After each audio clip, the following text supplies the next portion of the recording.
Quero saudar todos com a graça e a paz. Amém. Bom dia, feliz dia do Senhor. Quero agradecer a Deus pela vida do presbítero Lélcio, que o Senhor possa agraciá-lo com toda sorte de bênção e guiá-lo. É uma honra tê-lo e conhecê-lo como mais uma partícula da Santa Igreja de Cristo. Meus amados irmãos, vamos abrir a nossa Bíblia em Zacarias, capítulo 6, versículo 9 ao 15. Zacarias, capítulo 6, versículo 9 ao 15.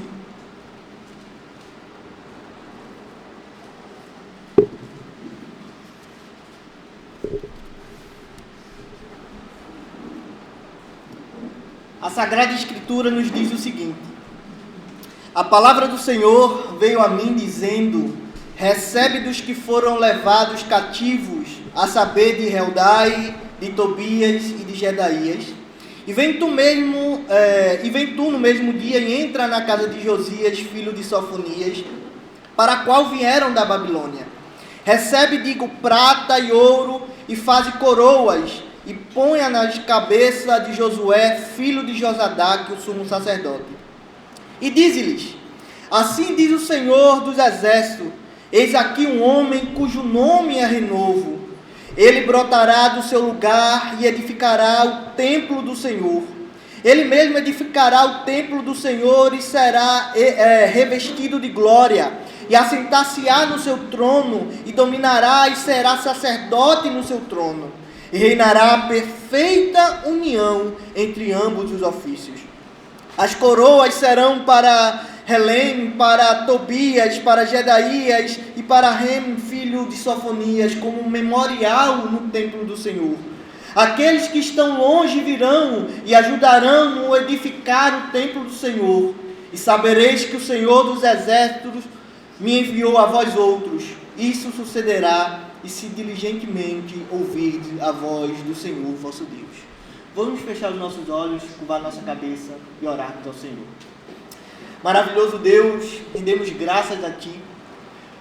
Em contemplação à Tua face, em cumprimento ao quarto mandamento, estamos diante da Tua casa, reunidos em assembleia solene. Que o Senhor possa agora manifestar graça aos ouvintes da Tua palavra, que eles possam ouvir a Ti e estar com o coração atento, que Teu Espírito Santo possa fazer com que cada um de nós possamos ouvir a voz audível do Senhor, a voz profética através da Tua palavra. Meu Deus, que o Teu Santo Espírito manifeste e comunique aos nossos corações a Tua santa lei, os Teus santos desígnios, que aqui possamos aprender, crescer e pelo Teu Espírito Santo confrontar os pecados da nossa vida. Que o Senhor possa me usar mais uma vez, Pai, que diminua o menino e possa se agigantar o profeta do Senhor, que a Tua palavra seja pregada com fidelidade. Ó meu Deus, guia nossos corações, é o que Te pedimos e já Te agradecemos. Amém e amém.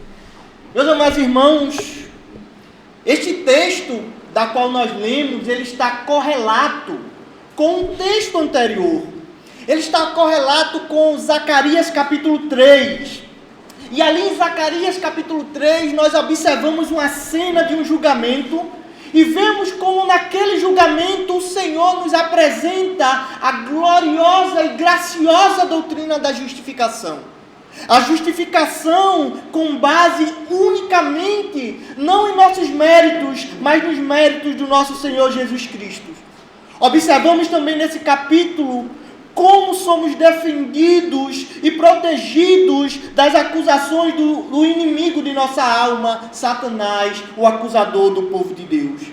Se os irmãos prestarem atenção, perceberão que no capítulo 3, somos ensinados acerca do porquê Jesus, nosso Salvador, o porquê Jesus, Ele torna-se justificador e justificador de todos aqueles que foram escolhidos pelo Pai.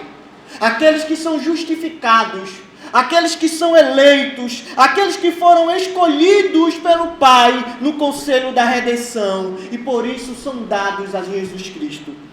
Aqueles que foram por Deus eficazmente salvos e que seus pecados são perdoados e a sua imundícia é tratada e retirada e a acusação de Satanás são silenciadas.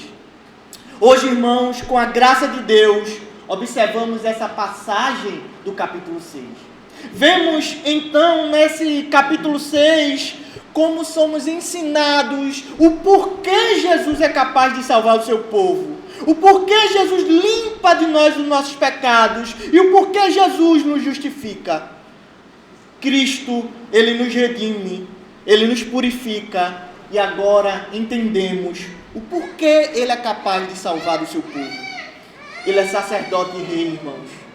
E como sacerdote e rei, Ele tem um poder de um sacerdote que os sacerdotes comuns, filho de Levi, não tinham. Ele, como sacerdote que os descendentes de Arão não possuíam, e Ele faz por nós, por isso Ele é plenamente capaz de nos salvar de todo o pecado. Então, nessa manhã, eu peço a vocês que olhem mais uma vez e observem na passagem como essa maravilhosa verdade nos é revelada. Vamos mais uma vez visitar o nosso texto em Zacarias 6, versículo 9 ao 11. Olha o que o profeta vai nos dizer. A palavra do Senhor veio a mim dizendo: recebe dos que foram levados cativos, a saber de Heldai, de Tobias e de Jedaías. E vem tu no mesmo dia, e entra na casa de Josias, filho de Sofonias, para a qual vieram da Babilônia. Recebe, digo, prata e ouro, e faze coroas, e ponha nas cabeças de Josué, filho de Josadaque, o sumo sacerdote. A partir desse texto, acontece, irmãos, uma mudança no modo revelacional do livro de Zacarias. O livro de Zacarias pode ser dividido em 3 grandes partes definidas. A primeira parte, ela se dá do capítulo 1 e vai até o capítulo 6 do livro de Zacarias. Essa primeira parte, ela constitui-se de grandes 6 visões proféticas que o Senhor concedeu ao profeta. Se você observar aqui no capítulo 1, você vai ver ocasiões onde o próprio profeta menciona que a visão é dada a Cristo. Em Zacarias 1:8, Zacarias vai dizer: tive de noite uma visão. Em Zacarias 1:18, ele vai dizer: levantei os olhos e vi. Zacarias 2, versículo 1 vai dizer: tornei a levantar os olhos e vi. Zacarias capítulo 3, versículo 1 vai dizer: Deus me mostrou o sumo sacerdote Josué. Mas agora no capítulo 6, esse modo revelativo é modificado. No capítulo 6, esse modo, ele é mostrado não como visões que Deus concede ao profeta Zacarias. Mas aqui, irmãos, há um tratado de uma modificação da qual Deus fala ao profeta. Deus não fala mais através por visão. Deus, ele fala agora uma revelação verbal a Davi. A Bíblia diz que Deus vai até Zacarias e ele lhe dá uma ordem específica. Deus ordena que o profeta execute um ato simbólico. No versículo 10 de Zacarias 6:10 vai mencionar que alguns homens eles chegam até Israel, eles chegam até Jerusalém. Nem todos conseguiram retornar à cidade santa de uma vez. Então, quando esses 3 homens mencionados no versículo 10, eles chegam, eles tornam-se representantes do povo judeu. E eles estavam hospedados agora na casa de um homem chamado Josias. Deus ordena a Zacarias que ele recolha uma oferta entre prata e ouro desses homens, então lhe faça uma coroa. E o interessante, irmãos, que se você for observar na nossa Sagrada Escritura e na versão de Zacarias capítulo 6, versículo 11, você vai ver que ele vai dizer: recebe, digo, prata e ouro e faze coroas. E observe, irmãos, que o texto ele vai dizer que essas coroas, essa reflexão, essa oferta será colocada na cabeça de Josué. Então não há cabimento para nós colocar duas coroas numa só cabeça. Porque a tradução no hebraico, ela seria sentido da palavra não pluralizada, mas na palavra singularizada. O texto seria, na nossa tradução mais aplicada, seria: faze-lhe uma única coroa. Agora, não de ouro e não de prata, mas uma coroa trançada de ouro e de prata. Automaticamente, irmãos, quando nós observamos isso, você passa a lembrar de uma outra coroa que foi trançada e posta na cabeça do nosso Redentor. Não uma coroa trançada de ouro e prata, mas uma coroa de espinhos. Este simbolismo também tem um segundo significado. O segundo significado é que o povo judeu havia acabado de retornar do cativeiro. Acabava de retornar daquilo que o profeta Ageu chama de fornalha da perdição, do tormento. E esse povo, quando volta do cativeiro, ele estava desanimado, ele estava triste, ele estava amargurado. Mas o povo tinha um ofício, o povo tinha uma função: reconstruir o templo do Senhor. Então, como povo desanimado, como povo sem ânimo, iria reconstruir o templo do Senhor? E aqui há uma função, aquela coroação, aquele ato simbólico mostraria ao homem o que viria no futuro. Aquele ato de coroação de Josué, o sumo sacerdote, apontaria para aquele que viria e faria um enquadro, faria a união plena entre um sacerdote e um rei. Um povo sem ânimo precisava de um ânimo para aquela tão árdua tarefa. Então a ordem para que Zacarias lhe fizesse uma coroa tinha o objetivo de levar esperança ao povo, pois a coroa era símbolo de soberania e de sucesso do povo. A coroa era um símbolo da liberdade do povo de Jerusalém. E ainda mais importante, aquela coroa era um símbolo de que o Senhor iria cumprir as promessas feitas a Davi acerca do seu descendente que lhe assentaria no trono. Você deve lembrar, irmãos, que em toda a escritura do Antigo Testamento, Deus havia dito que o povo iria ter, através de seus profetas, o trono perpétuo de Davi. Que um dia aquele trono caído de Davi lhe seria restaurado. Abra sua Bíblia agora em Isaías capítulo 16, versículo 4 ao 5. Veja uma das profecias que a Sagrada Escritura vai nos dizer. Isaías capítulo 16, versículo 4 ao 5. O profeta vai nos dizer o seguinte: habitem entre ti os desterrados de Moabe, serve-lhes de esconderijo contra o destruidor. Quando o homem violento tiver fim, a destruição for desfeita e o opressor deixar a terra. Versículo 5: então um trono se firmará em benignidade, e sobre ele, no tabernáculo de Davi, se assentará com fidelidade um que julgue, que busque juízo e não tarde em fazer justiça. Então, irmãos, essa ordem de Deus para que Zacarias fizesse uma coroa tem um propósito de se assegurar ao povo judeu o reino perpétuo de Davi.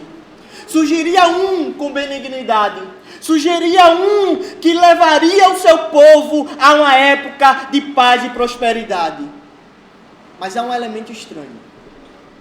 Há um elemento muito estranho nesse texto, que não é comum na Sagrada Escritura. Há um elemento que faz com que a nossa atenção se tornem para as Sagradas Escrituras. É que nesse versículo, no versículo 11 de Zacarias 6, Deus manda fazer a coroa e coroar o sumo sacerdote. Irmãos, observem que aqui Deus manda fazer a coroação do sumo sacerdote Josué. Aqui a ordem normal seria a coroação de Zorobabel, filho de Salatiel, o rei, o monarca, o descendente direto de Davi. Ele era o governador de Judá. E segundo Lucas 3:27, ele seria a raiz direta de Davi. Mas por que então o Senhor dá uma ordem para que a coroação não fosse feita a Zorobabel, ela fosse feita a Josué, o sumo sacerdote? O texto, ele vai mostrar que nunca em toda a história o sumo sacerdote tinha usado a coroa do rei. Nunca em toda a história um rei havia de usar as vestes do sumo sacerdote. Houve um rei, é verdade, irmãos, que tentou usurpar o ofício sacerdotal. E esse rei, ele foi severamente castigado por Deus e punido. Nós conhecemos a história do rei Uzias, que ficou leproso ao tentar usurpar os ofícios do sumo sacerdote. Mas nunca em toda a Bíblia um sumo sacerdote usou a coroa do rei. Essa coroa, ela não pertencia a Josué. Observe o que vai dizer Zacarias 6, versículo 14. Ele vai dizer: as coroas serão para Helem, para Tobias, para Jedaías e para Rem, filho de Sofonias, como memorial no templo do Senhor.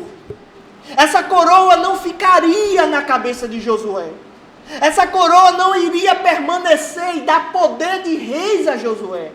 Essa coroa seria coroada na cabeça de Josué e posteriormente seria tirada da sua cabeça e colocada no templo do Senhor para servir como memorial, como apontamento, como ato profético daquele que viria. Chegaria então, irmãos, para que todo aquele judeu que observassem aquela coroa, visse que aquele memorial, aquele símbolo era a esperança messiânica do povo, pois haveria um dia em que o filho de Davi usaria e reinaria para sempre. Isso mostra, irmãos, uma verdade. Atos simbólicos eram costumes no Antigo Testamento. E todo ato simbólico, ele tinha uma finalidade: apontar para Cristo. Todo ato simbólico, ele tinha a finalidade da expansão do Evangelho de Cristo, para a expansão do reino.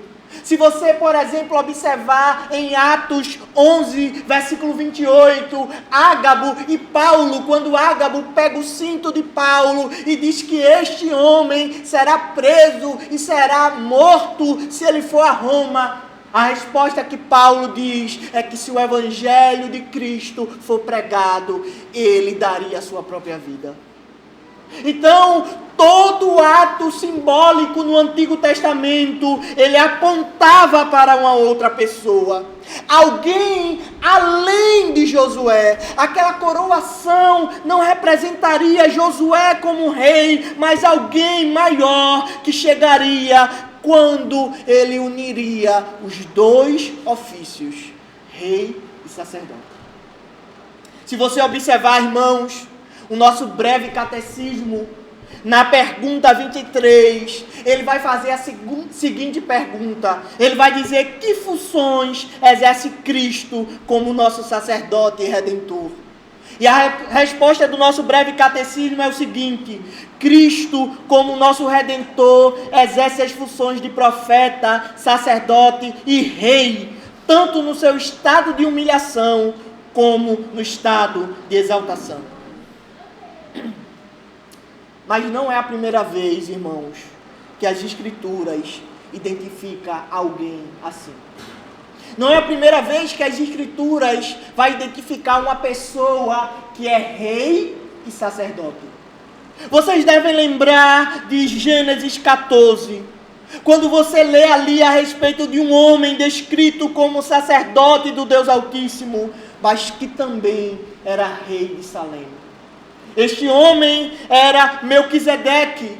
A carta de Hebreus nos diz que Jesus é o cumprimento perfeito de tudo aquilo que foi prefigurado em Melquisedeque. Mais uma vez estamos diante de um ato profético. Mais uma vez estamos diante de um simbolismo profético. Melquisedeque, que representaria aquilo que Josué foi para Zacarias, que apontaria diretamente para Jesus Cristo. Você lembra que o sumo sacerdote ele tinha uma função. O sumo sacerdote era alguém que representava tanto o povo diante de Deus, como Deus diante do povo. O sumo sacerdote, irmãos, era uma espécie de mediador. As suas vestes eram diferenciadas. As suas vestes eram vestes gloriosas. As suas vestes deveriam ser vestes puras. E ao mesmo tempo, esse sacerdote era um símbolo de retidão do povo com a glória de Deus. Isso nos lembra alguém que é o nosso verdadeiro mediador. Observem o seguinte, agora o texto de Zacarias, capítulo 6, versículo 12 ao 13. Vamos ler todos, Zacarias 6, versículo 12 ao 13. Acompanhe a minha leitura. O texto vai nos dizer: e diz-lhe assim, diz o Senhor dos Exércitos, eis aqui o homem cujo nome é renovo. Ele brotará do seu lugar e edificará o templo do Senhor. Ele mesmo edificará o templo do Senhor e será revestido de glória. Assentar-se-á no seu trono e dominará. E será sacerdote no seu trono e reinará perfeita união entre ambos os ofícios. Veja o que o texto ele vai dizer no versículo 12. Eis aqui um homem cujo nome é renovo. A palavra eis aqui, da qual o texto mostra, ele tem um sentido de contemplem, põe os olhos nele, observam-no.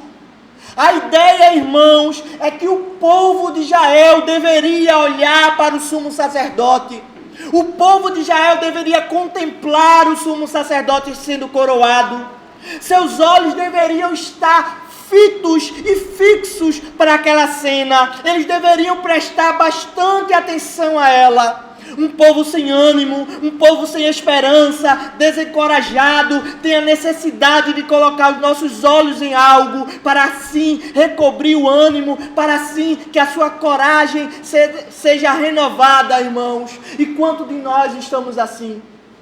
Quantos de nós estamos sem ânimo, sem força, desanimados de vir para a igreja, desanimados de estar cumprindo o 4º mandamento do Senhor, de estar na comunhão dos santos? Quantos de nós estamos doentes espiritualmente? E assim como foi com o povo judeu, a Bíblia diz: eis um homem que se chama Renovo. A Bíblia diz: Igreja Presbiteriana Emanuel, vocês não devem fitar os olhos no desânimo.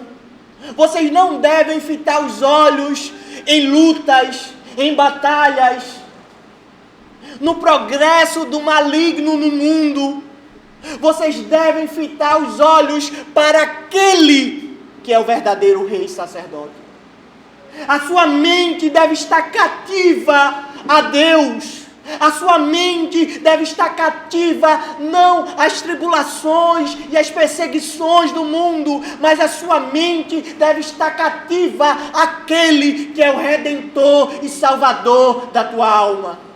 Por isso que Hebreus 12, versículo 2 vai dizer: olhemos-nos firmemente para o autor e consumador da fé, que é Jesus. E o texto vai dizer: eis o homem. Ele está dizendo: olhem para o homem, olhem para aquele que é renovo.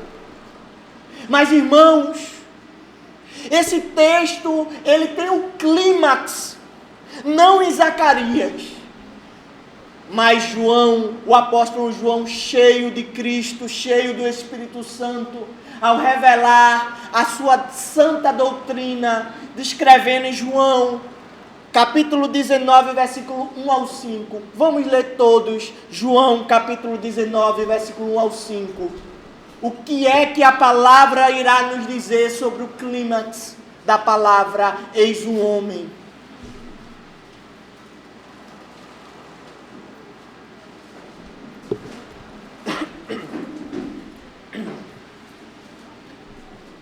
Evangelho de João, capítulo 19, versículo 1 ao 5. Olha o que o texto vai dizer. Então, por isso, Pilatos tomou a Jesus e mandou açoitá-lo. Os soldados, tendo tecido uma coroa de espinhos, puseram-lhe na cabeça e vestiram-no com um manto de púrpura. Chegavam-se a ele e diziam: salve o rei dos judeus, e davam-lhe bofetadas. Outra vez saiu Pilatos e lhe disse: eis, eu vos apresento para que saibais que eu não acho nele crime algum. Observe agora, igreja. Saiu, pois, Jesus trazendo a coroa de espinhos e o manto de púrpura, e disse-lhes Pilatos: eis o homem. A profecia de Zacarias, ela é cumprida exatamente em João. Quando Zacarias diz: vocês que estão sem ânimo, vocês que devem reconstruir o templo do Senhor, vocês devem olhar o profeta, o sumo sacerdote Josué sendo coroado, mas ele não é o clímax, ele não é a revelação final. A revelação final acontece em João, quando Jesus Cristo, nosso Senhor, machucado, quando Jesus Cristo, nosso Senhor, em estado de humilhação, açoitado, ferido, carregando os nossos pecados, Pilatos olha para ele e diz: eis o homem. É a contemplação da profecia de Zacarias sendo cumprida em Jesus Cristo. Imaginem agora, irmãos, Zacarias podendo ver aquela cena.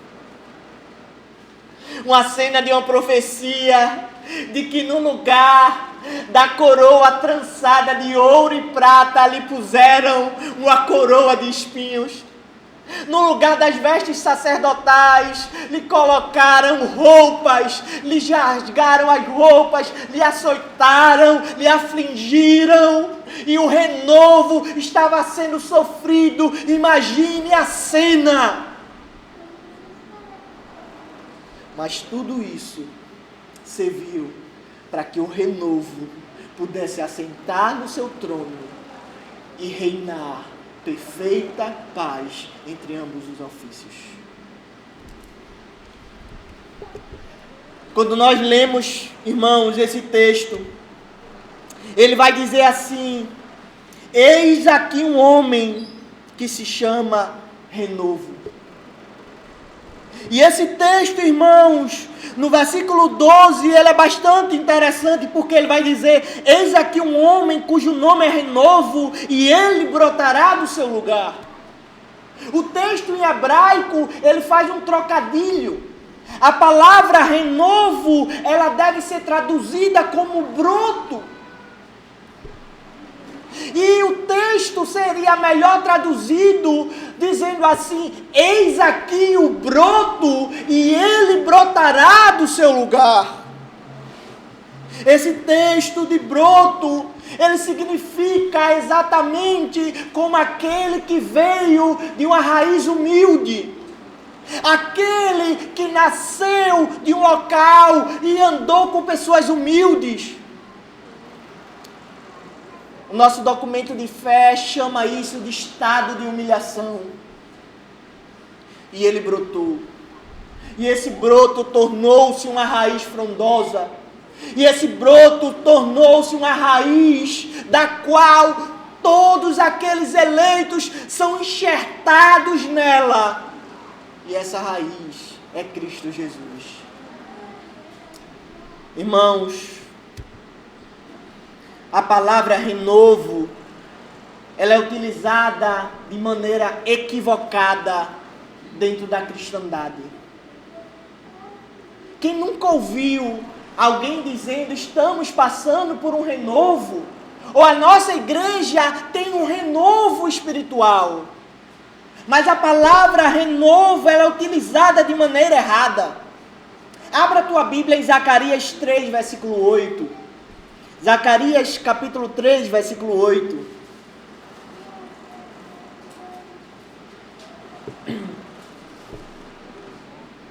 O texto vai dizer o seguinte: ouve, pois, Josué, sumo sacerdote, e tu, os teus companheiros que se assentam diante de ti, porque são homens de presságios, eis que eu farei vir o meu servo, o renovo.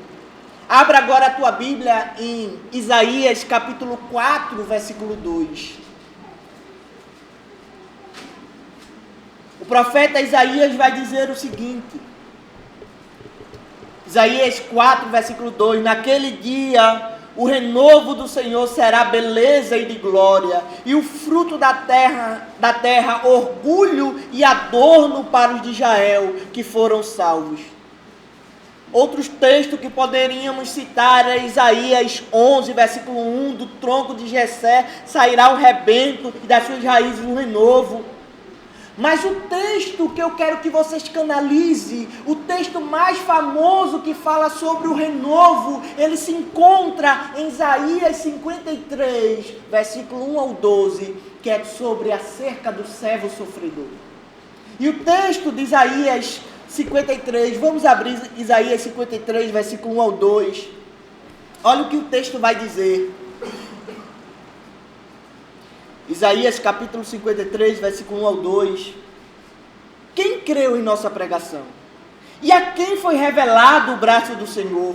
Porque foi subindo como renovo perante ele, e como raiz de uma terra seca, não tinha aparência nem formosura. Olhamo-nos, mas nenhuma beleza havia que nos agradasse. Então, amados irmãos, a palavra ela vai falar sobre o renovo. O renovo é o próprio Cristo. O broto que irá brotar é o próprio Jesus. Todo judeu fiel ao Senhor, ele ansiava em ver a revelação. Ele ansiava em ver a contemplação final do Evangelho, a profecia final de Zacarias sendo cumprida, que era Jesus Cristo. Mas, irmãos, quando lemos, por exemplo, Apocalipse no versículo 22, versículo 16, mostra Jesus se identificando ao apóstolo João como sendo aquele que é a raiz de Davi. A palavra raiz ali, na tradução do Antigo Testamento para o grego, a Septuaginta, ela é traduzida como renovo. Então, o próprio Jesus, ele mesmo se identifica como renovo, como broto, como a raiz de Davi, aquele que brotou a partir do tronco de Jessé, aquele que brotou a partir do nada e tornou-se o tudo e a renovação e o renovo para a nossa alma, Jesus Cristo. Veja o paralelismo, irmãos, agora. Quando Jesus nasce, o povo estava sob o domínio de Roma. E em Zacarias, quando a profecia é dita acerca do renovo, ela é dada quando os judeus estão sob o domínio da Babilônia. Entre ambos os momentos, há um declínio. Entre ambos os momentos, há uma necessidade do povo de Deus recobrir e fitar os olhos para aquilo que é real e perfeito. Mas de todo esse texto, o texto que se segue é o texto mais revelador. Versículo 13 de Zacarias 6. É o texto que há a grande promessa, é o texto que há o grande chamamento à unicidade de Cristo e à sua verdadeira glória. Ele vai dizer o seguinte, Zacarias capítulo 6, versículo 13, ele mesmo edificará o templo do Senhor e será revestido de glória, assentar-se-á no trono e dominará, e será sacerdote no trono, e reinará perfeita união entre ambos os ofícios. A tradução, mais uma vez, correta do hebraico para a nossa língua, ela ficaria mais clara se ela dissesse haverá, não a união entre ambos os ofícios, mas haverá o conselho da paz entre ambos os ofícios. Você pode me perguntar, Lincoln, por que haverá um conselho da paz entre um sumo sacerdote, o ofício de sumo sacerdote e o ofício de rei? Em que momento esses ofícios se chocam para se ter um apaziguamento e uma paz? Irmãos, o ofício de rei era um ofício de imputação de justiça. O rei, ele era obrigado a fazer com que a lei de Deus fosse cumprida e as penas sancionadas aplicadas ao povo de Deus. Mas o sacerdote, o sumo sacerdote, quando você olha, por exemplo, em Números 35, versículo 9 ao 15, a Bíblia vai nos revelar um trecho chamado cidades refúgios. Essa cidade eram cidades que se tinham em Israel. E quando alguém matava outra pessoa acidentalmente, para que não se lhe aplicasse a lei e a justiça, para que essa pessoa não fosse morta, ela deveria sair da sua cidade e procurar essa cidade chamada cidade refúgio. Para que nessa cidade o vingador de sangue não pudesse lhe achar. E quem sustentava e quem coordenava essa cidade era exatamente o sumo sacerdote. Então, de um lado tinha o rei, que deveria aplicar a justiça, e do outro lado havia o sumo sacerdote para proteger e dar misericórdia àquela pessoa.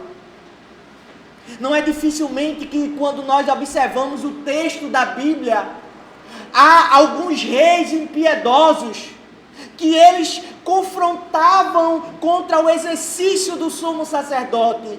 E o sumo sacerdote não poderia fazer nada contra aquele rei, mesmo ele sendo impiedoso e contra a lei de Deus, porque o sumo sacerdote não tinha poder para ir contra o rei. Por sua vez, também o rei não poderia assumir o papel de mediação entre o povo e Deus. Então, seria necessário alguém que dissesse: a lei de Deus, ela será cumprida. Os mandamentos de Deus devem ser cumpridos e a sua justiça deverá ser perpetuada.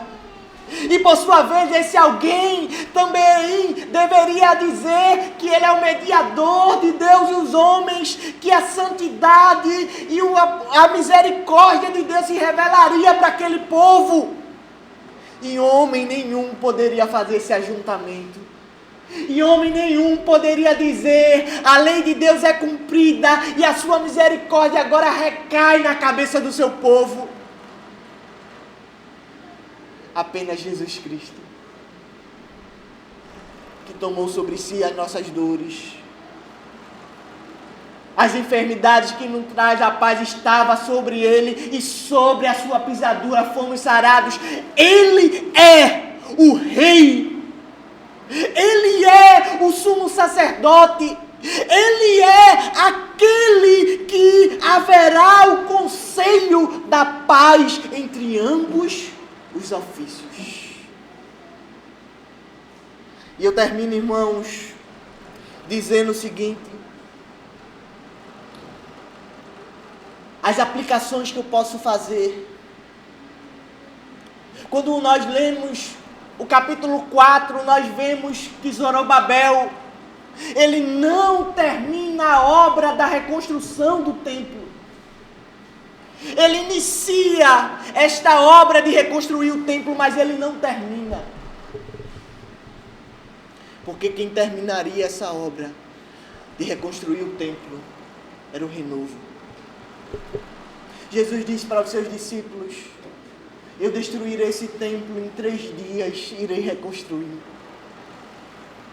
Ele é o templo verdadeiro. Ele é o renovo das nossas almas.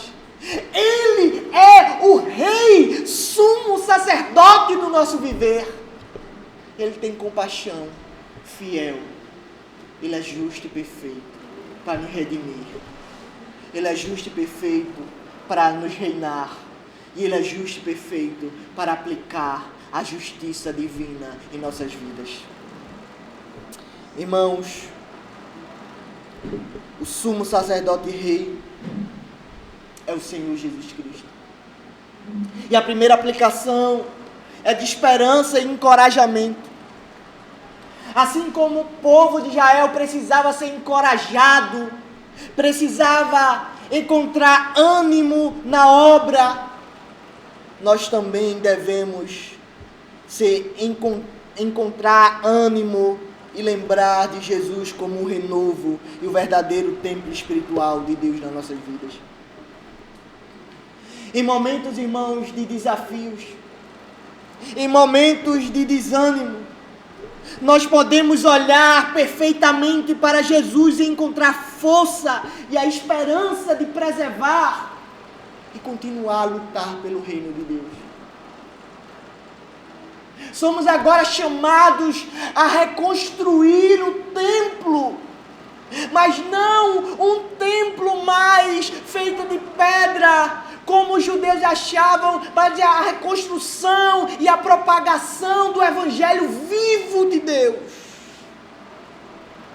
Nós não somos chamados pelo sumo sacerdote e profeta para estarmos assentados em uma cadeira. Nós não somos chamados por Cristo para sermos apenas pessoas que se alimentam de uma palavra e saem e voltam para sua casa da mesma maneira que chegou. Você foi chamado para reconstruir um templo. Cada cadeira, cada espaço, cada palavra, cada irmão, cada pastor, cada presbítero, cada diácono faz parte desse grande templo e você está imerso nele. Então, irmãos, olhem para Cristo. Ele te chama a participar dessa grande obra que é a reconstrução do templo.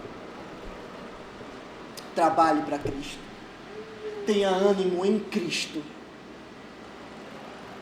Apoie Cristo na sua igreja local. Você não sabe a tristeza de um coração de participar de uma igreja infiel. E Deus nos dá a oportunidade de ter um conselho fiel, pastores fiéis. E agora, irmãos, o que fazemos com tudo isso que nós recebemos da parte de Deus, de uma parte graciosa de Deus? Você tem uma liturgia fiel, você canta salmos, você canta a palavra de Deus, você vê os ministros do Senhor pregando o evangelho verdadeiro, mas agora o que fazemos com isto? Nós devemos chamar outros trabalhadores para a sua seara. Mesmo que haja desânimo entre vocês, irmãos. Mesmo que alguém fale algo contra você e seu coração agora esteja amargurado de dor e sofrimento. fite seus olhos em Cristo. Eis o homem. Segundo ponto é o foco em Cristo. É fácil perdermos o foco. É fácil olharmos e colocarmos a nossa confiança em líderes humanos ou em construções físicas. Mas devemos lembrar-nos de colocar os nossos olhos em Jesus. Ele é a nossa fonte, segurança de salvação, e não qualquer outra estrutura terrena. Olhe para Cristo. E por último eu termino dizendo o seguinte: como seguidores de Cristo, somos chamados a ser parte desse templo espiritual que Ele reconstruiu. Isso significa papel ativo. Um grande pastor que muito me ensinou, chamado Elienay, da Igreja Reformada, ele sempre me dizia o seguinte: muitas vezes nós pedimos ao Senhor uma igreja fiel para congregarmos, uma igreja local fiel. E a igreja, ela é como um grande restaurante, onde tem uma comida fiel, uma comida saborosa, uma comida de substância. E quando nós encontramos aquela igreja, muitas pessoas fazem um equívoco de qual é a sua função. Acham que a igreja, você vai sentar na mesa como um restaurante, chamar o garçom vai levar uma palavra, um alimento fiel para você, você vai se deleitar nesse alimento e você vai sair. E no outro domingo você vai voltar a esse restaurante. Irmãos, Deus não te chamou para você ser cliente. Deus te chamou para que você possa ser alimentado por essa comida desse restaurante e agora ser garçom.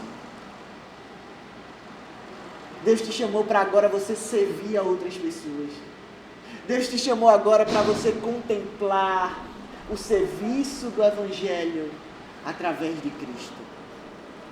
O papel que Cristo nos mostra é o de viver em santidade.